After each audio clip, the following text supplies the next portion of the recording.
Quand on tombe malade, on sait désormais qu'il ne faut pas forcément prendre des antibiotiques. Les antibiotiques, c'est pas automatique. Vous connaissez évidemment la formule. Plus on en prend souvent, plus les bactéries y deviennent résistantes et moins les traitements antibiotiques ultérieurs seront efficaces. Aujourd'hui, les bactéries résistantes tuent plus de personnes dans le monde que le sida ou le paludisme. Et si rien n'est fait, on estime que l'antibiorésistance dans le monde pourrait provoquer un mort toutes les 3 secondes en 2050. Charlotte Brive est anthropologue au CNRS et dans son dernier livre, Face à l'antibiorésistance, une écologie politique des microbes, elle revient sur l'histoire des antibiotiques, sur leur usage massif bien au-delà de la sphère de la médecine humaine et sur la manière dont ils ont profondément influencé notre économie et notre société. À travers son récit, c'est toute notre perception de la maladie et des microbes qui s'en trouve chamboulée. Comment va-t-on pouvoir se soigner si les antibiotiques ne fonctionnent plus? Doit-on chercher à éradiquer les maladies à tout prix? Faut-il arrêter les antibiotiques?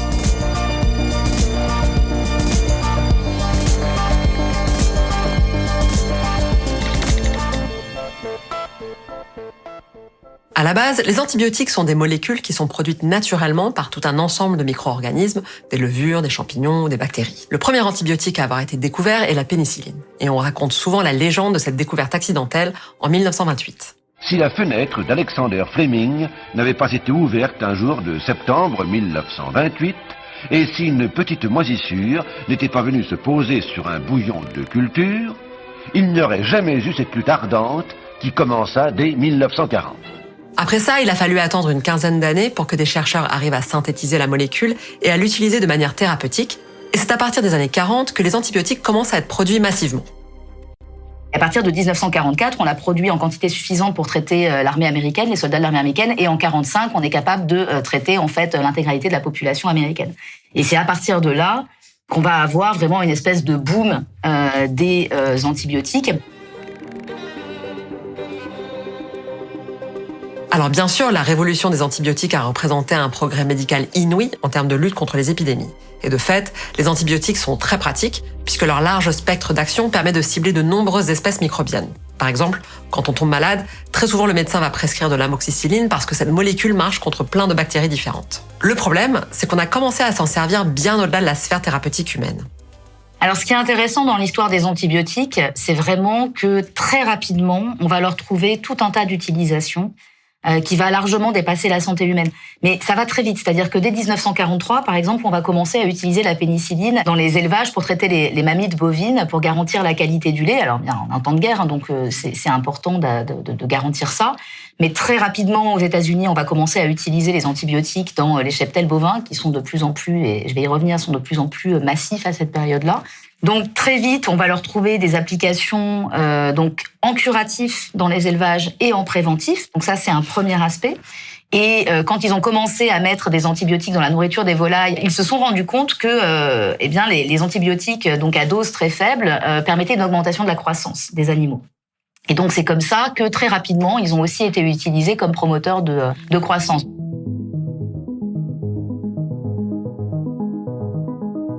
Très vite, les antibiotiques deviennent donc plus qu'une thérapie qui va soigner des gens malades. Ils deviennent ce que Charlotte Brive appelle une véritable infrastructure sur laquelle repose tout notre modèle agroalimentaire. Alors cette notion d'infrastructure antibiotique est originale. Elle l'emprunte à d'autres anthropologues, la britannique Claire Chandler et la canadienne Michelle Murphy. Et pour comprendre comment ces molécules en sont venues à constituer un pilier indispensable de notre économie, il faut les replacer dans le temps long et dans l'histoire plus large de l'utilisation et de la mise au travail des êtres vivants. Il faut revenir limite au long XVIe siècle, qui est vraiment un moment de transition important entre féodalisme et capitalisme, qui est aussi en fait le moment en fait l'apparition de la modernité. Et ce long XVIe siècle s'accompagne de ce que plusieurs chercheuses et chercheurs ont nommé l'extériorisation de la nature. C'est-à-dire ce grand moment en fait de partage qui va donner en fait le partage nature-culture qu'on connaît. Il y a les travaux de deux personnes, deux chercheurs et chercheuses que j'apprécie beaucoup, les travaux d'Anat Singh d'un côté et de Jason Moore de l'autre, qui ont une lecture de cette rupture, ou en tout cas de ce changement majeur qui commence au XVIe siècle, qui en ont une lecture que je trouve qui est la lecture la plus écologique en fait. Et une lecture écologique, pourquoi ? Parce que en fait ils vont prendre tous les deux la plantation, le système de la plantation, comme un point pour vraiment comprendre tous les basculements qui vont avoir lieu à cette époque-là. Donc la plantation, en fait, c'est quoi? C'est un système en fait ordonné d'exploitation de cultures, d'êtres vivants par d'autres êtres vivants, qui fonctionne sur l'optimisation et au fur et à mesure, on verra, sur la standardisation, la rentabilité, etc. Mais l'exemple paradigmatique de la plantation, c'est la canne à sucre.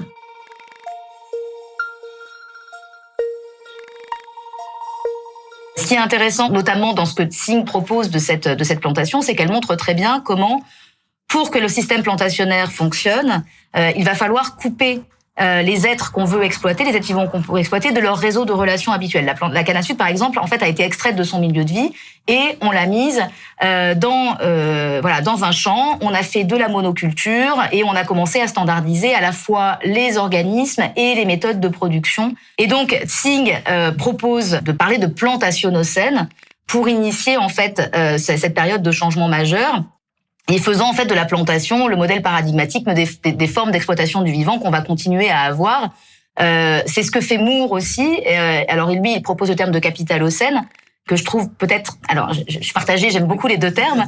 Plantationocène, c'est très parlant. Capitalocène, ce que j'aime beaucoup dans ce terme-là, c'est que ce que propose Moore, c'est de faire du capitalisme non pas un système économique, mais une écologie, en fait. Ce qu'il décrit, le capitalisme, c'est un ensemble de relations d'écologie simplifiée, c'est ce que raconte Tsing aussi avec la plantation. En fait, ce qu'on a, c'est pas l'absence d'écologie, et c'est ça qui est intéressant. C'est pas genre il y a des gens qui sont écolos et d'autres non. En fait, le capitalisme est une écologie. Et poser ça comme ça, c'est hyper fort parce que ça permet de comprendre beaucoup plus de choses.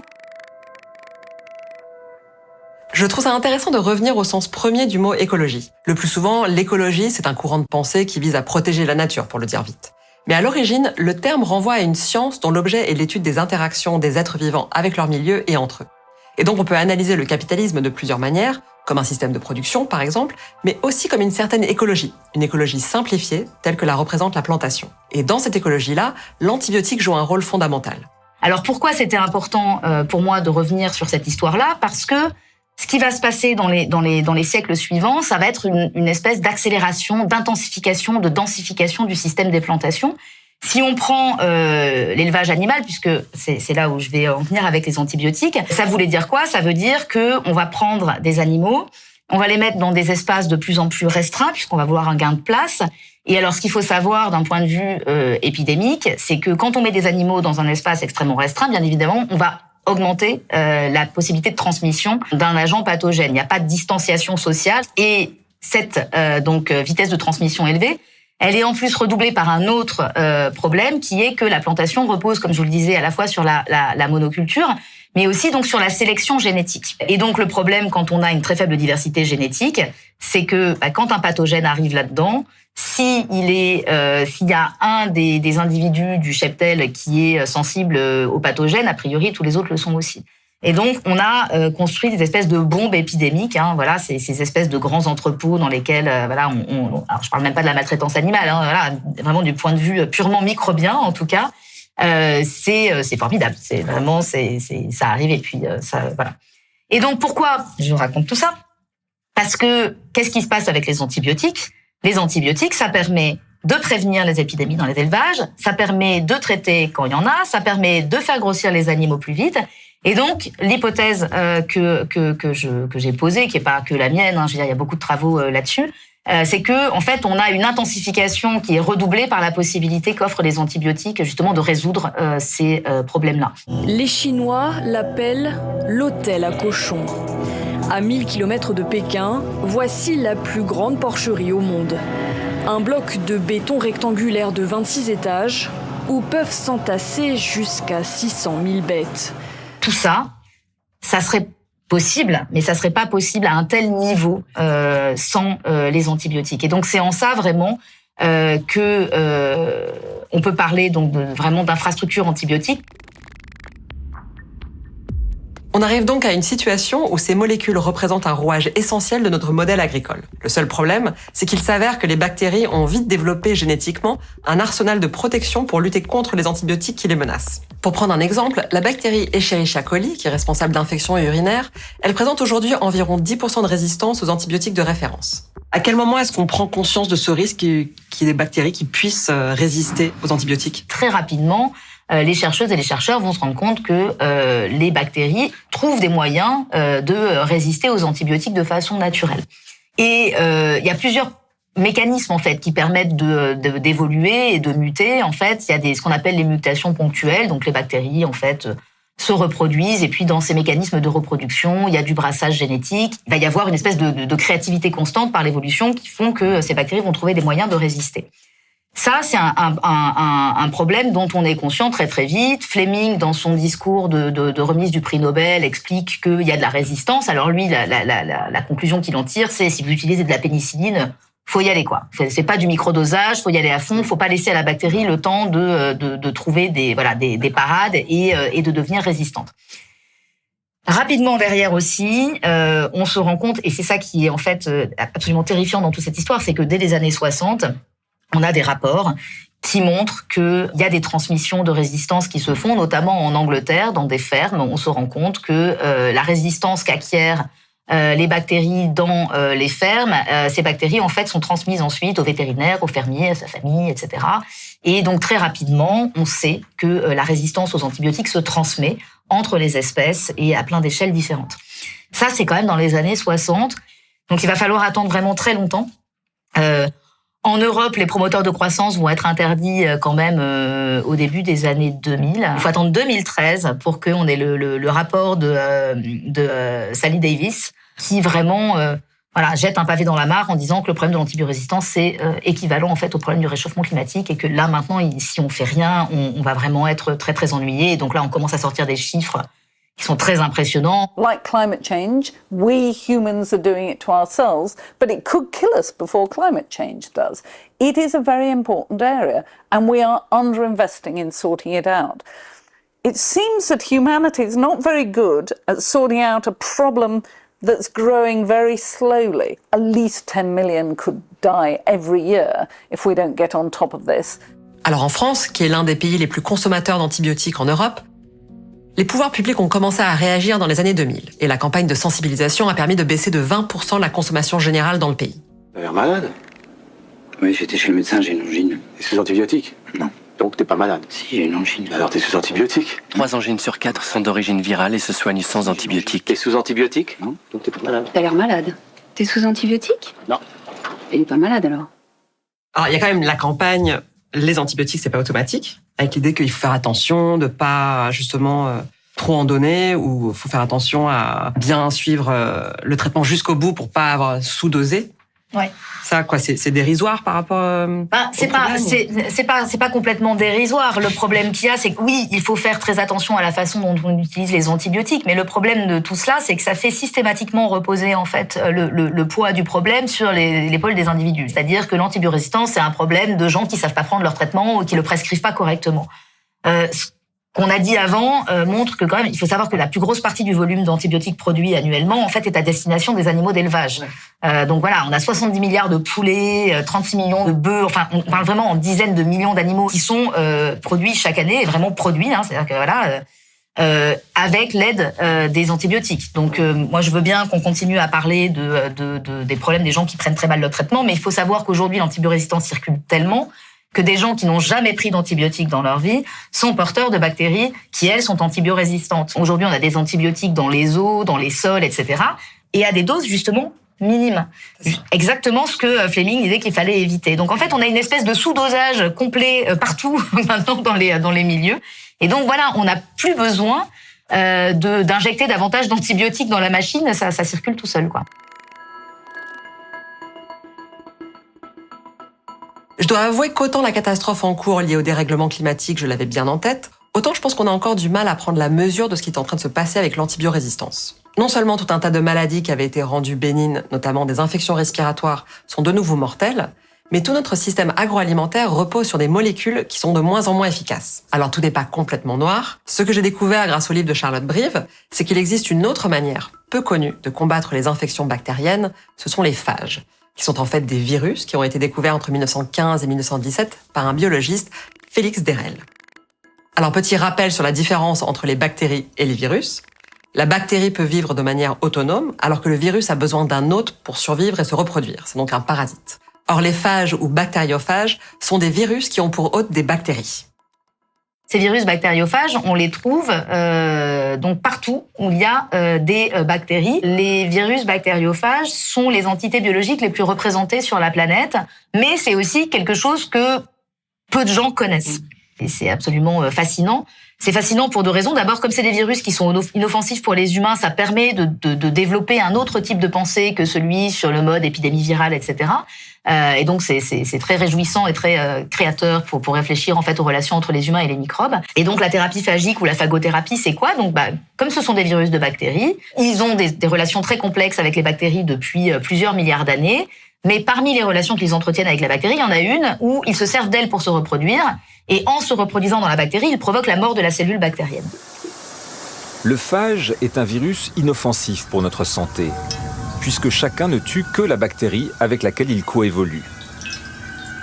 À l'aide de crochets, il se fixe à la surface de sa proie. Puis, il fait un trou pour injecter son matériel génétique. À peine entré, il détourne la machinerie cellulaire de son hôte pour se multiplier à toute vitesse. Au bout de 30 minutes, la bactérie explose en libérant des centaines de nouveaux phages. Chacun part tuer une nouvelle bactérie. Et donc, dans un contexte thérapeutique, c'est super intéressant. Et Félix Derrel, dès le départ, en fait, comprend cet intérêt et sans savoir que c'est des virus, utilise les virus bactériophages à des fins thérapeutiques pour traiter des infections bactériennes. Et c'est ce qui va se passer, en fait, pendant très longtemps. Après, il y a des essais cliniques qui vont essayer d'être mis en place, etc. Mais c'est compliqué parce que justement, on n'a pas le statut du virus, on ne sait pas très bien comment ça fonctionne. Et donc, ce qui va se passer, c'est que en plus, parallèlement à ça, les antibiotiques vont être découverts, puis on va être capable de les produire et de les utiliser hyper facilement. Et donc, cette thérapie phagique, qui se développe tranquillement depuis un certain temps, avec des hauts et des bas, va finalement plus ou moins être éclipsée, disparaître à partir des années 40. Au début des années 2000, on a commencé à la redéployer, mais alors les personnes qui ont voulu la développer se sont quand même heurtées à une hostilité très très forte, y compris de la part des virologues, parce que un virus c'est méchant, un virus c'est forcément pathogène, c'est dangereux, et donc hors de question de traiter des gens avec des virus. Attention, je suis contagieux.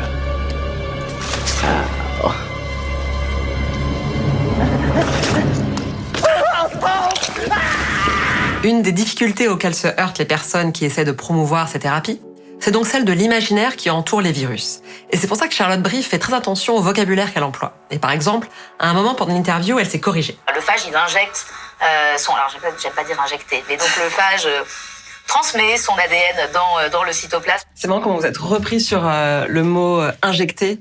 Et c'est quelque chose, vous en parlez ailleurs dans le livre aussi, de l'importance du vocabulaire, de justement pas forcément dire que le phage tue la bactérie, même si elle meurt dans le processus, mais elle ne l'a pas tuée. Donc ça, c'est important dans la manière d'en parler. Oui, la question du vocabulaire, à mon sens, elle est très très importante parce que il y a déjà plein de travaux qui portent, notamment chez les féministes et les épistémologues féministes, sur l'importance en fait des métaphores dans les sciences du vivant. Donc Evelyn Fox-Keller, qui est une historienne des sciences remarquable, a beaucoup travaillé sur cette question-là. Emily Martin, qui est une anthropologue, a aussi beaucoup travaillé. Elle a fait un livre remarquable sur la notion d'immunité et sur toutes ces métaphores en fait qui sont développées. Et très souvent, en fait, ce qu'on a, ce sont des métaphores guerrières. Nous sommes en guerre. On a des chasseurs de virus, les virus sont des entités dangereuses qui sont tapies dans des grottes sombres et humides, et puis donc le courage des hommes, c'est quand même principalement des hommes qui vont prendre le problème à bras-le-corps et pour nous ramener tout ça. Et le problème, c'est qu'en fait, ça nous donne une image des virus qui forcément ne sont que dangereux, pathogènes, etc. Alors que, en fait, quand on regarde un petit peu les relations entre les virus et leurs hôtes, c'est beaucoup plus complexe que ça. Et si on va plus loin, dans notre microbiote, par exemple, on a des bactéries, et ces bactéries, elles interagissent en permanence avec les phages, et probablement que les virus bactériophages ont aussi des rôles ambigus, mais qui sont absolument pas réductibles à une question de pathogène.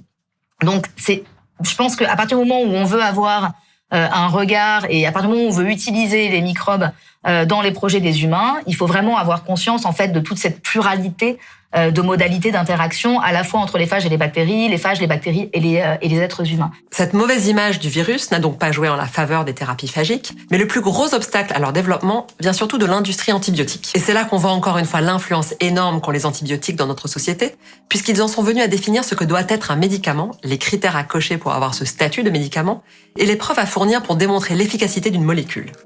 Le problème, c'est pas qu'il y ait des essais cliniques sur les phages. Le problème, en fait, c'est que ces essais cliniques ne sont pas faits, ou en tout cas ne sont pas pensés pour les phages. C'est pour ça que j'avais parlé, en fait, d'infrastructures onto-épistémologiques, c'est-à-dire ontologiques, parce que, en fait, les antibiotiques définissent ce que doit être un agent anti-infectieux. C'est-à-dire qu'en fait, si on veut être un agent anti-infectieux, il faut qu'on fasse comme les antibiotiques.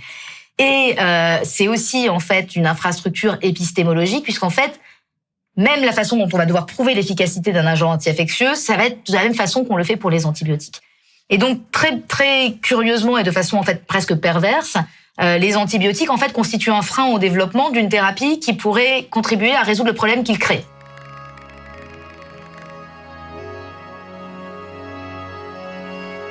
Non seulement les antibiotiques ont conditionné notre définition même de ce que doit être un médicament, mais ils risquent d'influencer la manière dont l'industrie pharmaceutique pourrait être amenée à développer les thérapies phagiques. Quand on a voulu commencer à redévelopper la thérapie phagique, on a dit on fait des médicaments. Ça, pourquoi pas, à la limite. Mais le vrai problème, c'est que on fait des médicaments comme les antibiotiques. Donc, il y a, pour simplifier, deux façons de les utiliser. Soit on fait ce que les Belges appellent du sur-mesure, c'est-à-dire qu'on ne prend, donc on fait des collections de phages, on va les chercher dans la nature, etc. On les purifie, machin. Et on va prendre, pour traiter une personne malade, que les 2 ou 3 phages de la collection qui sont très actifs sur la bactérie. Ça, c'est du sur-mesure. Et c'est ce que veulent en fait tous les gens qui travaillent sur la thérapie phagique pour des tas de raisons, parce que ça permet d'abord de ne cibler que la bactérie responsable de l'infection et donc de préserver le microbiote dont on sait aujourd'hui qu'il sert à plein de choses, même si on ne sait pas trop quoi encore. Ça permet d'avoir une plus grande efficacité et d'éviter l'apparition de résistance, puisque si vous mettez un phage qui n'est pas très actif, la bactérie elle a la possibilité de trouver voilà, ça fait 3 milliards d'années qu'il coévolue, hein, donc elle va trouver des parades. Et puis surtout, ça permet aussi d'éviter une forme de massification. Et ça, c'est par rapport au deuxième schéma thérapeutique auquel ils ont pensé, qui est de faire des cocktails de phages. C'est-à-dire, on va pas s'embêter à faire du sur-mesure, on va prendre plein de phages de nos collections, on va les mettre dans un cocktail, et puis comme ça, on pourra produire de façon un peu plus importante, et puis soigner de façon un peu plus massive, et on retombe sur un modèle un peu pour mimer l'effet un peu large spectre des antibiotiques. Et le problème, en fait, du large spectre, ou en tout cas des cocktails de phages, à mon sens et au sens des personnes avec lesquelles j'ai beaucoup discuté, c'est que si on commence à pouvoir les produire de façon massive et les utiliser de façon massive, on va retomber sur le même problème que l'antibiorésistance, sauf que là, on parle de virus et que personne ne sait à l'heure actuelle, même si les phages sont présents partout, ce que pourrait provoquer le relargage massif à un endroit donné de phages. Donc, il y a une précaution, cette fois-ci écologique, de préservation des milieux, en fait, qui fait qu'on privilégie le sur-mesure plutôt que cette histoire de cocktail prêt-à-porter. Une thérapie phagique sur mesure qui cible uniquement la bactérie responsable de l'infection serait donc très intéressante d'un point de vue non seulement médical, mais aussi écologique, dans le sens où ça romprait avec la logique éradicatrice des antibiotiques à large spectre qui détruisent tout sur leur passage. Le problème qu'il y a, c'est qu'en fait, quand tu éradiques, tu libères une niche et tu sais pas ce qui va venir prendre la place. Et ce qui va prendre la place, peut-être que ça va être encore pire. Et c'est l'intérêt, en fait, de repenser nos relations avec les microbes et de les voir, effectivement, non pas uniquement comme quelque chose de très binaire, c'est pathogène ou c'est ami, c'est la guerre ou c'est la paix. C'est beaucoup plus complexe que ça. Et donc, en fait, il faut replacer tout ça au sein d'une écologie des relations. Donc, c'est aussi ça qu'apprennent en fait les relations entre les phages et les bactéries et plus globalement en fait nos relations aux microbes. Ce que nous montrent en fait les microbes, ce que nous montre l'antibiorésistance, c'est que justement en fait on contrôle rien quoi. Donc il faut arrêter de penser qu'on contrôle quelque chose. Si on veut utiliser les microbes dans les projets des humains, il faut se dire qu'il y aura forcément des conséquences.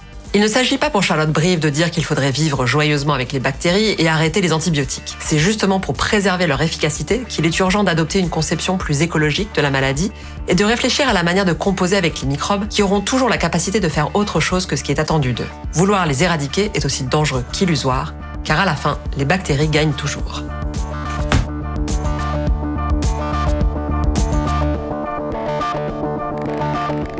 Pour aller plus loin, mes sources sont en description et pour garder les idées larges, il y a d'autres épisodes. À bientôt!